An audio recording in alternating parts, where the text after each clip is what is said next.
నేను గుడ్లవల్లేరు ఇంజనీరింగ్ కాలేజ్లో చదువుతున్నాను. ఐటీ డిపార్ట్మెంట్ స్టూడెంట్ని. అందరూ ఫేక్ అంటున్నారేంటి బ్రో? ఇక్కడ ఉంది మేము హాస్టలర్. నేను ఏం జరుగుతుందో నాకు తెలుసు ఇక్కడ. అంటే నాకంటే మా అందరికీ తెలుసు ఇక్కడ ఏం జరుగుతుంది. అందరూ వాళ్ళ డాడీ పొలిటీషియన్ అయితే, పెద్ద ఉన్నోళ్ళు అయితే ఇంకా ఏమి అంత చేసినా మా డాడీ చూసుకుంటారు అంటుంది. అదంతా ఎట్లా అవుతుంది బ్రో? ఆ విజయ్ అన్న వాళ్ళ బాయ్ ఫ్రెండ్ మీదకి తోస్తున్నారు ఫైనల్గా అంతా. ఇంక ఈ అమ్మాయి అసలు వాడొచ్చి అమ్మాయి గెటప్ వేసుకొని వచ్చి మా వాష్రూమ్స్లో పెట్టేసి వెళ్ళాడా? ఉండాలిగా, చేసిన తనేగా. వాడు కూడా ఒప్పుకున్నాడు, ఈవెన్ తను కూడా ఒప్పుకుంది నేనే చేసా ఏంటి అంటుంది. అంత ధైర్యంగా చెప్తుంది. ఏంటన్నా ఏమవుతుంది? బయటంతా ఫేక్ అంటారేంటి? ఇక్కడ ఉంటుంది మేము, బయట నుంచి చూసేది వాళ్ళకేం తెలుసు?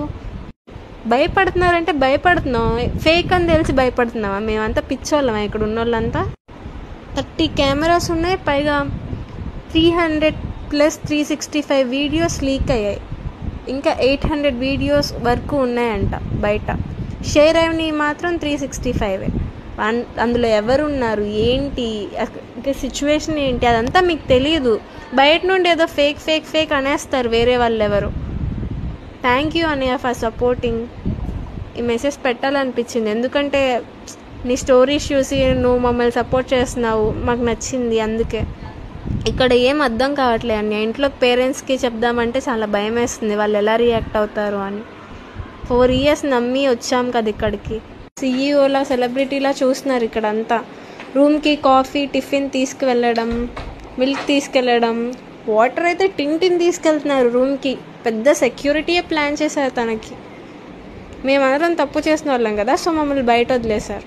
నిన్న గ్రౌండ్లో నుంచొని అంతమంది ముందు నుంచున్న ఆవిడ ఇప్పుడు ఎందుకు చున్నీ వేసుకొని వెళ్తుంది?